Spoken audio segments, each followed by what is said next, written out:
ახალციხეში გვარამაძის ქუჩის ავტომობილო გზის და დიდი მამიშვილის ქუჩაზე მდებარე კორპუსის რეაბილიტაცია.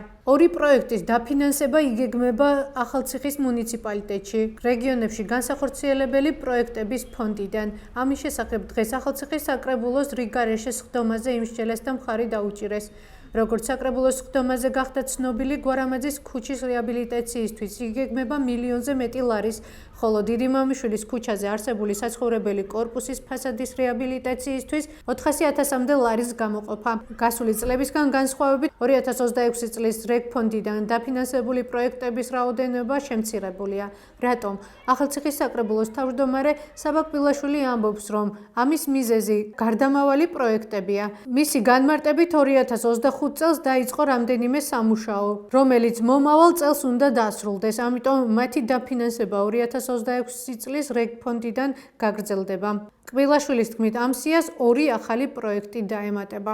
ეს იქიდან არის გამომდინარე და გამოწვეული, რომ წინა წელს დაწყებული პროექტები, მასშტაბური პროექტები, რომლებიც გვაქვს ახალციხის მუნიციპალიტეტში და მოხდა დაფინანსება რეგ ფონდიდან, არის გარდამავალი პროექტები და უნდა დასრულდეს 2026 წელს და აქედან გამომდინარე წელს უკვე გვაქვს წლის ბოლოს ორი პროექტი წარმოდგენილი, რასაც დააფინანსებს და ჩვენი თანადაფინანსებით გახდება აღნიშნული პროექტები, რაც წარმოდგენილი იყო საკრებულოს სხდომაზე.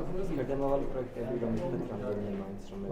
მუსიკალური სკოლა არის ერთი, მეორე არის მედიათეკა და კინოკლუბის შენობა. ეს ორი არის მასშტაბური პროექტები, რაც არის გარდამავალი და დასრულდება 2026 წელს.